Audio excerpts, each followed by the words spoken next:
Hey my Jules, welcome back to my channel. I'm Julsz Tymm, and over here we have a good time all the time.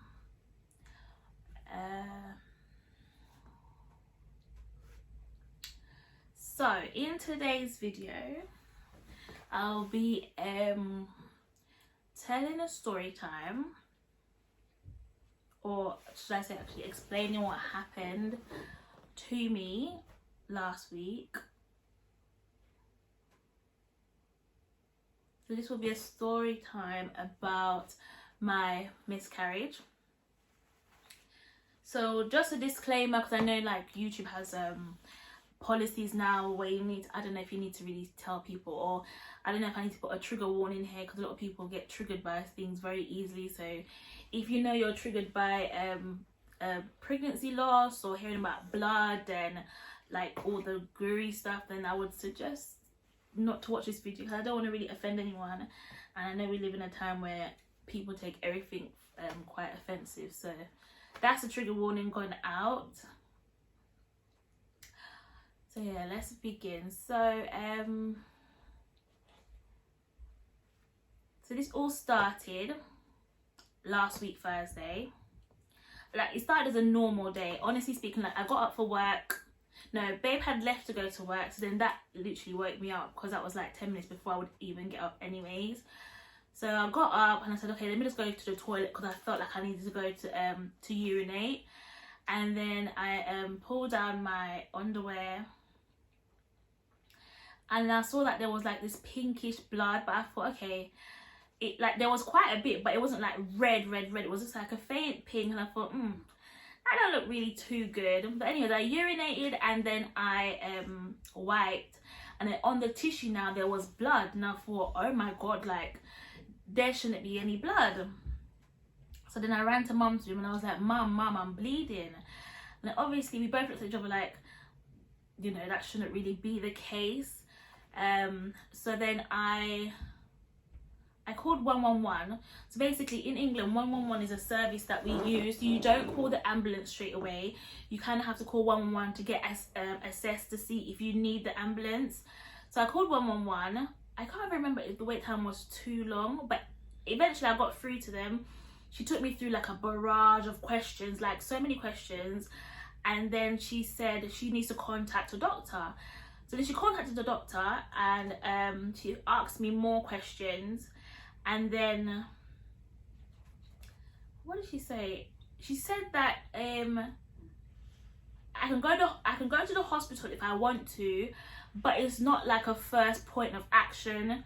And then she said that I would get a call from a doctor within 2 hours. But then I thought to myself, I'm bleeding, so how can I possibly stay at home for 2 hours? It could possibly get worse, or it could actually get better, because I was in this group. I was on this app called Peanut. So Peanut is an app where pregnant ladies or people or women that have children, they all join and they communicate and talk about their pregnancy and whatever. So I was in an April group, because my baby would have been born in April. And then people were talking about bleeding, but they said like after they got checked it was fine. So I mean, at that point I was concerned, but not like overly concerned, because people say that it's kind of normal if you do bleed during pregnancy. But yeah, so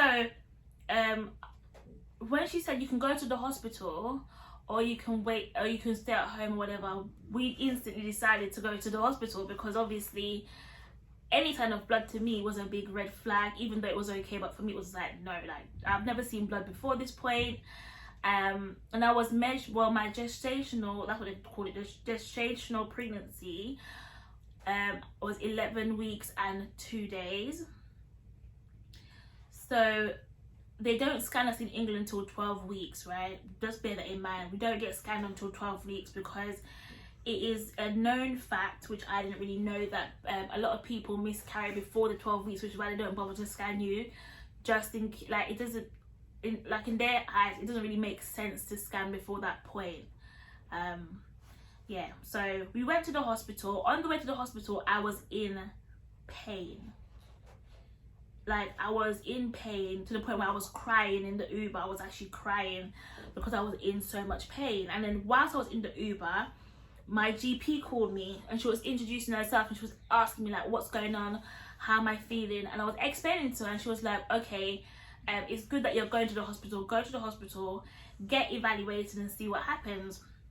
So then we got dropped off. The Uber driver was like, oh, you know, you're young, because obviously he heard the conversation. He was like, you're young, it's going to be okay, like, don't worry about it and whatever. And then we went to the A&E. This is the quickest I've ever been seen, honestly. Went into the A&E, and then they can't see you. What? I can't remember. You went to We A&E? went to the A&E. We went to the A&E, and then the lady at the receptionist told my mum to talk to a nurse, and Then we get sent to the water.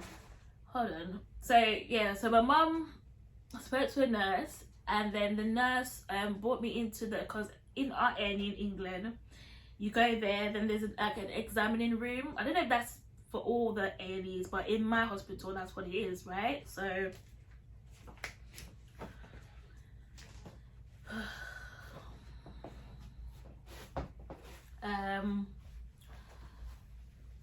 yeah, so the woman brought me into the examining room.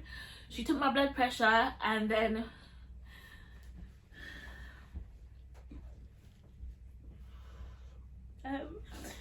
she took my blood pressure, then she gave me a pee bottle to go take a urine test. So I peed in the bottle, and then there was like urine, but then there was also blood, and I thought, oh my god. But anyways, we gave it back to her.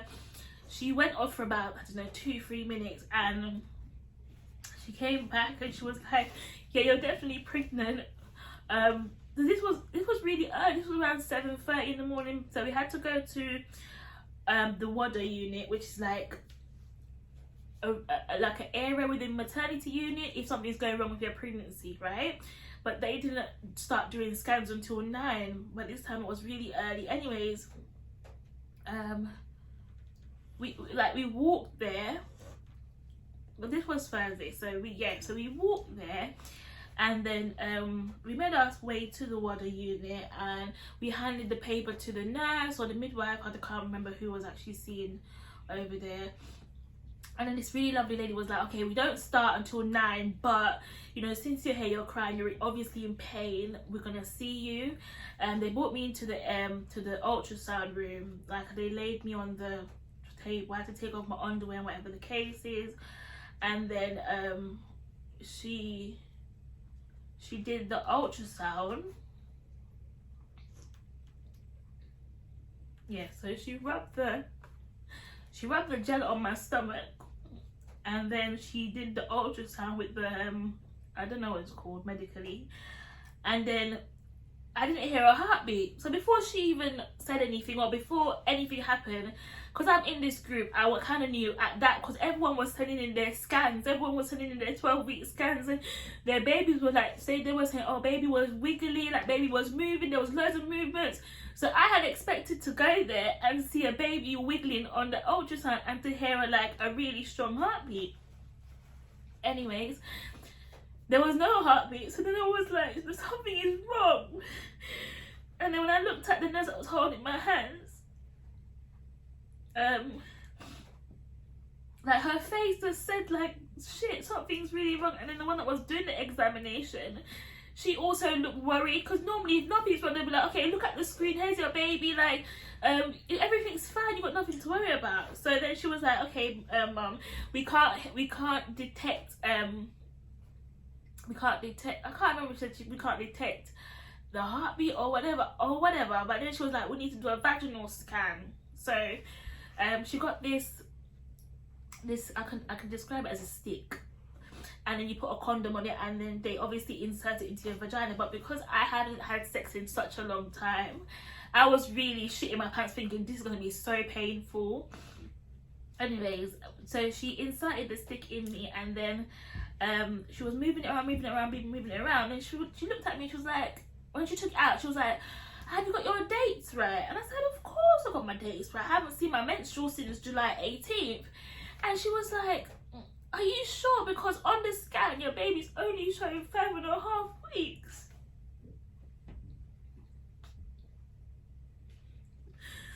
And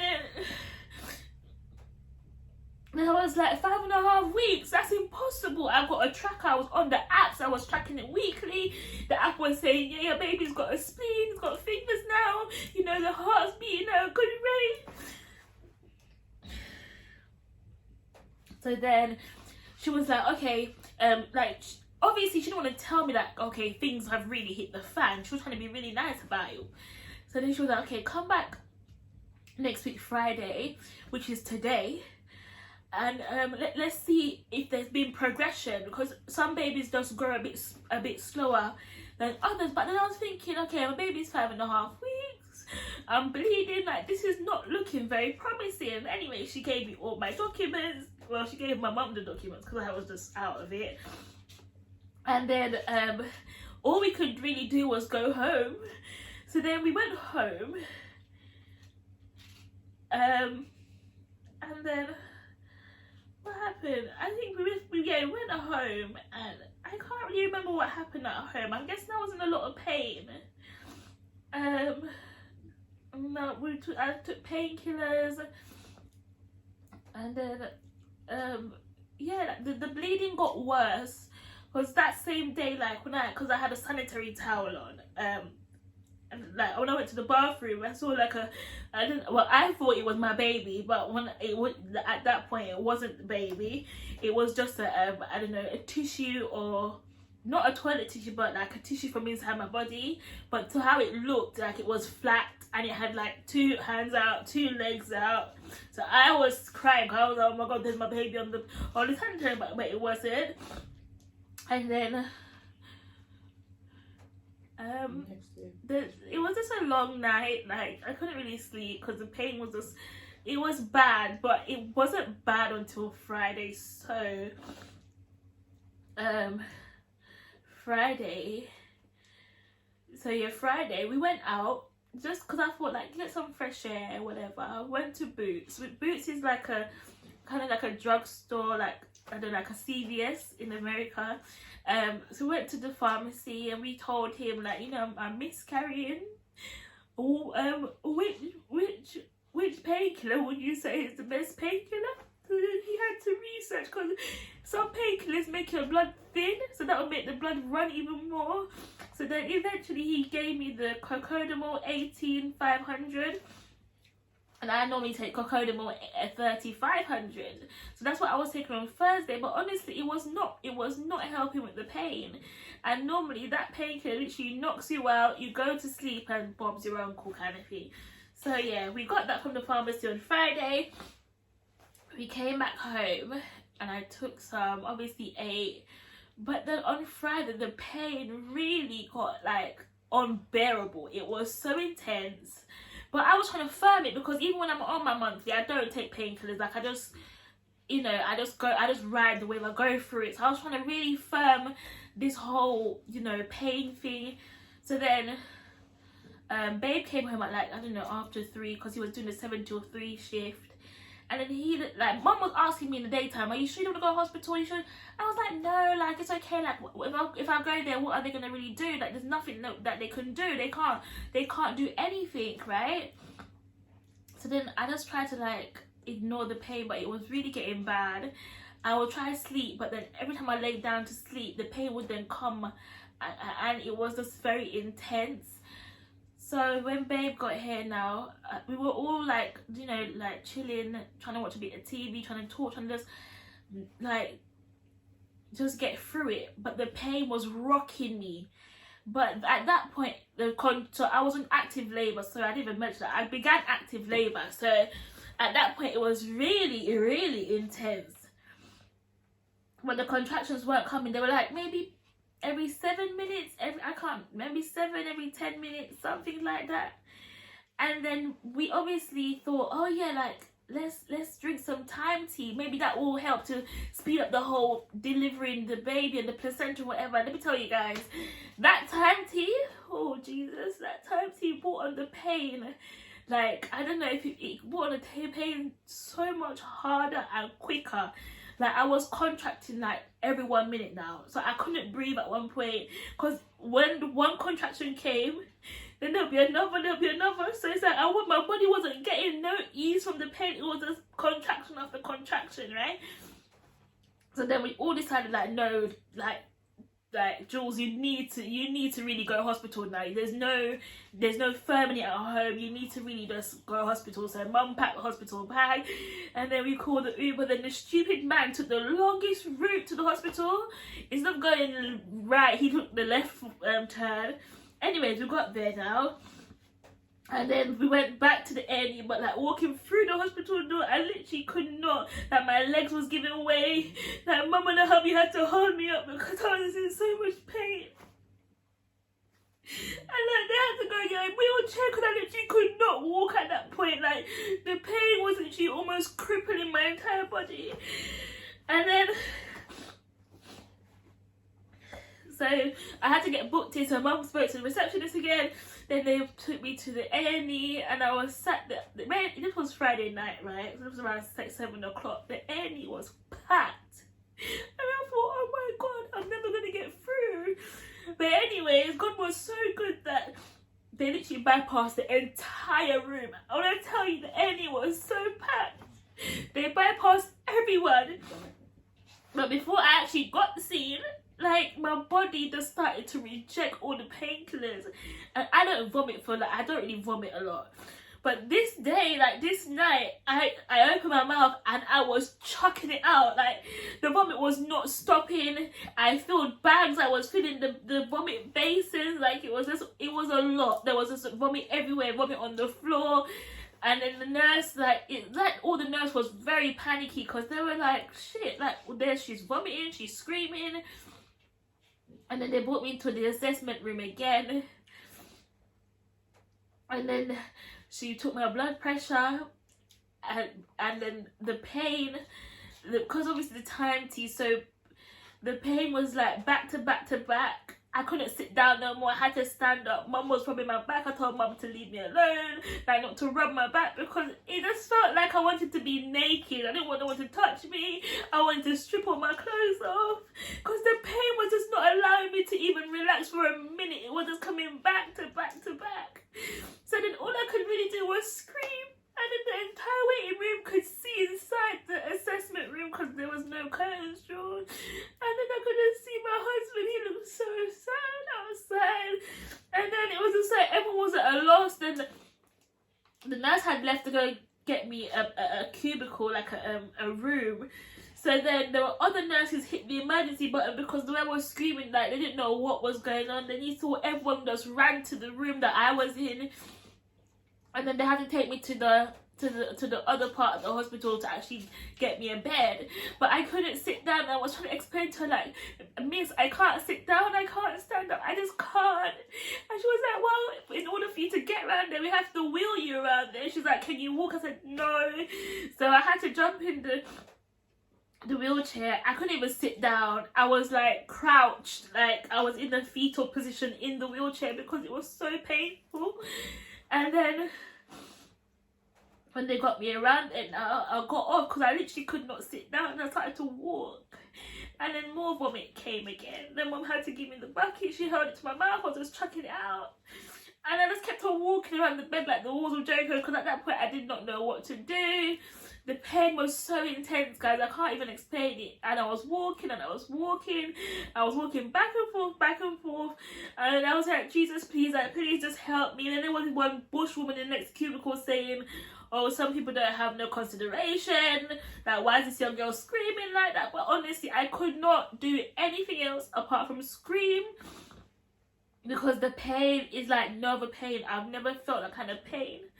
Like, I felt you know, when you're on your monthly, you would feel your bottom belly hurting you, like, with loads of cramps. But my bottom belly was hurting me, my vagina was hurting me, and I've never felt that kind of pain before. And then I walked around one last time, and then my vagina literally opened, and I felt something slide out, and then it closed. And I was like, Mum. Something came out.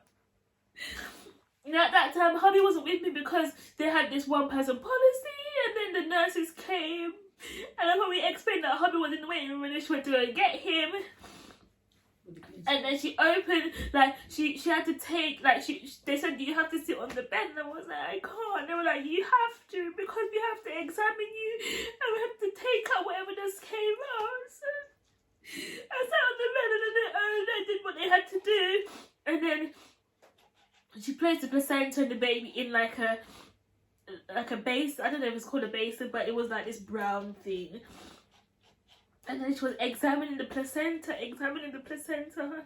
and then they had to give me painkillers. So they gave me morphine, and then an anti-vomiting medicine because I was really throwing it up. And then after they took out the placenta and placed it on the trolley thing, like after the placenta maybe came out, the pain instantly stopped. Like there was no pain after. It was instantly stopped. There was a niggy pain after a while, but when the placenta came out, it just had stopped. And I was like, oh my god! Like at that point, I was like, my baby's really gone. And then they were like, okay, we've examined the placenta, but a gynecologist has to come to like proper check it out and then give you a check over. So the gynecologist came and like he examined the placenta and the baby, and he said I have to fill out a form, but he did ask like if we want to take it home and like bury ourselves, and we said no. And then he was like, okay, not to worry, they'll get rid of it, but they'll do it in a very dignified way. Like he kept on saying it's gonna be dignified, and I was like, that's fine. So I had to sign this form to say like I gave consent for them to take my placenta and the baby. And then he had to examine me. So if you're from the UK, you'll know when they do a smear test, they give like they have this clamp, and they push the clamp in and they kind of wind it up to like open you. And I was really scared because obviously like I was thinking it's not even gonna go in, but because I had dilated, my vagina was already, it wasn't at.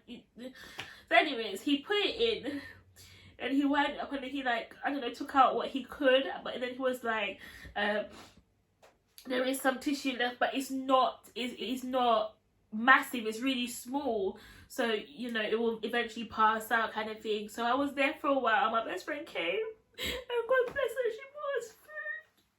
We were there for so long. She brought us food and she came in. Hubby had to go out because of the whole one-person policy, two-person policy. We sat there, we spoke, we had a laugh. Like the nurses were really nice. I can't say I was treated bad, and everyone was really pleasant. Like the NHS did a wonderful job. They were really calm, really encouraging. Like they told me not to worry because they too had miscarriage and I'll be fine. Like not to stress. Like everyone was really amazing. So eventually we had to move from that cubicle because that was like just an emergency room kind of thing. And it was really sad because the woman next to me, she was miscarrying, but she was miscarrying at 5 months. And she said, she was like, nurse, I'm frozen. And I was thinking, I know what she's talking about. Like, you literally feel so numb. But I don't even know what happened to her because she got moved and I don't know where she got moved to. And then we got moved to Bay 11 and was there for the whole night. And then they kept on taking my blood pressure. Like every new nurse was just taking my blood pressure, And then we got water.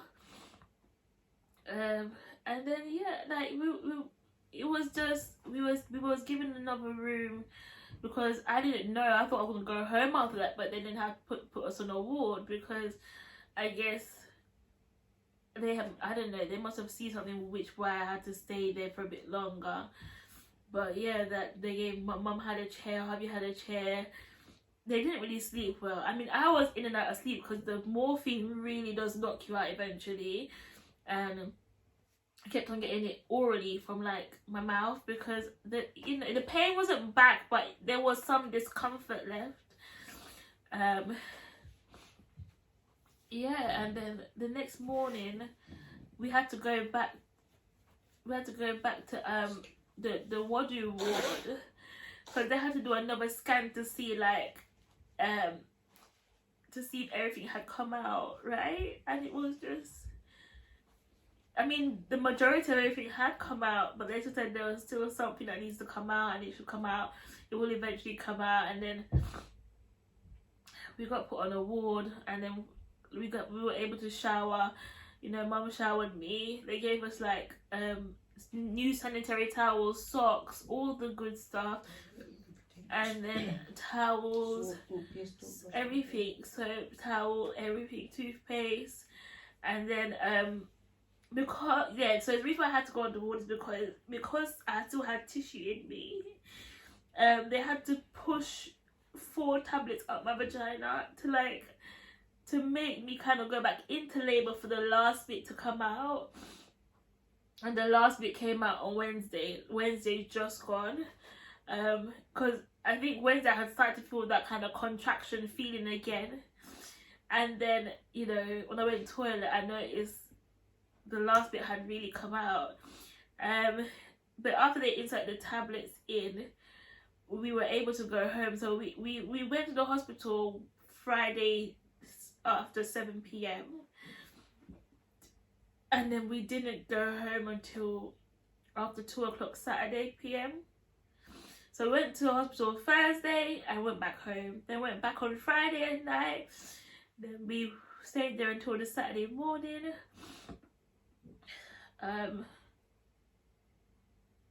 Yeah, I don't think I have left anything out. I think I've been as transparent as I can be. I think that is, I mean, if I have left anything out, it's probably the smallest of thing that probably is not of significance like that. But, you know, yeah, that's my story. And since going through my miscarriage, I made a post on my Instagram and everyone's been really lovely. I've had so many people reach out to me telling me, like, you know, I'm in their prayers, not to worry. It's affected so many females. Like, you wouldn't even know that people's gone through miscarriages, because I guess it's almost like a taboo subject. No one wants to really talk about it. Everyone wants to kind of keep it on the low, but you know, it happens to everyone. Unfortunately, they don't know why I miscarried. But you know what, I have to say, my baby was going to be an amazing child in this world, because if my baby had stopped growing from 5.5 weeks, and I only miscarried at 11 weeks and 2 days, right? Like, my baby allowed me to see them on the ultrasound to say, like, Mom, like, look, I was here, right? But unfortunately, I have to go, because after I saw my little boy on the ultrasound, I literally started to miscarry heavily, like, everything just intensified. So, you know, and then I remember I had a dream. That I had twins, and I had a girl and a boy. The girl was really fat. I mean, she wasn't fat, but to have the little boy was so small. He was so tiny. I was like, why are you so big? And why is he so small? You know? And I don't know. I found out I was pregnant at 7 weeks. You know? So by the time I had found out, realistically, baby had stopped growing. Baby's heartbeat was there, but it was so faint. Like, it was so faint. Bless him. Like, he hung on for dear life. You know, so yeah, that's my story. And yeah, guys, it's just really sad. It's really sad. I didn't really plan to come on here and cry throughout the whole story time, because I thought I had cried enough. Because on Thursday I cried, Friday I cried. I don't think I cried on Saturday. I think I cried on Monday again. So I thought I kind of got all the tears out, but obviously not. It's just a really sad thing to go through. But, you know, when you go through this, it just shows that people do care, people do love you. And, you know, God knows best. I mean, I can question God from today till tomorrow. It won't bring back my baby. So I guess the main thing is that I'm still here. I still have life. because everyone says you're still young. A lot of people have been like, oh yeah, get back on the pony, you know, you're still young, go try again. But yeah, it was just really a sad couple of days last week. And I mean, it is still sad because we have all these clothes, all these stuff we've been buying, you know. But as I said, God knows best. And yeah, you know, if you're a mum, I respect you lots a lot more, because childbirth is no joke. I at one point I just didn't know who I was. I was thinking, I said to my mum, I'm scared. I said, Mum, I am scared, like, because I just couldn't breathe. I could not breathe. The pain was intense. But what I've learned from the time I drank the time tea to go to the hospital, it literally took 2 hours for everything, not everything, but a majority of the, you know, most things passed out. So if you are pregnant, I guess, and you know you're coming up to your due date and you want to induce labour at home, or you want it to go quickly, you drink some fresh time tea. That will really set on that contraction. But yeah, just a massive thank you to everyone that's reached out, everyone that said they're praying, everyone that said if I need anything, let them know. But yeah, guys, that is that's my miscarriage story, and I just wanted to be transparent and just talk about it, get off my chest, let you lot know, because I don't know what to say, oh Tabs, what happened, because obviously they'll think that's a bit insensitive. So that is really what happened, you know, that is the whole gist of everything. But I gotta say a massive thank you to my mum, my husband, and they did not leave my side. They were really, really, really nice. And everyone, you know, I got flowers from people, got flowers from hubby, got flowers from one of my friends, and another friend, I got food, like, you know, I just feel so blessed because people have really been, I haven't been lonely through this whole process. I've been really loved. People are like just pouring out so much love, you know. So it's not a nice experience at all, but the love has been shown. I am very grateful. And if you do take anything from this video, it's just that, you know, things happen for a reason. We may not know why that reason is, but you know, God knows why. I'm not questioning God. Everything happens for a reason, and at the end of the day, my baby's gone back to where he came from. So, and now the reason I'm calling him a he, because in my heart of hearts, I honestly feel like I'm gonna have a boy baby. So yes, he has gone back to the Saviour. He got nothing to worry about. Like, he's sat at the right hand of God, and you know, they say to be absent from the body is to be present with the Lord. So yes, I can cry, but God knows best. God knows why it happened and everything. You know, we had a little name going. His name was Pulpy, because I was really pulping, guys. Like, my belly was huge. People were saying, no, you're definitely having twins, because for you to be 11 weeks and my belly was bellying. It was big. And you know, it was so nice. Like, I was traveling to work with my baby. I was enjoying it. We'll be eating fruits. I'll be getting food from like, my friends at work will be buying my things that I was craving, like chips, Greg's chicken bake. You know, I was gonna be a fat mum, guys, because I will be eating. I swear to God, I'll be spending mad money up at work just to make sure like baby was healthy. I'll be taking my prenatals, my pregnant care, my women vitamins, you know, like anything I wanted I'll be getting, like fish and chips. One time I wanted fish and chips so bad, and I got it and it was like heaven on earth.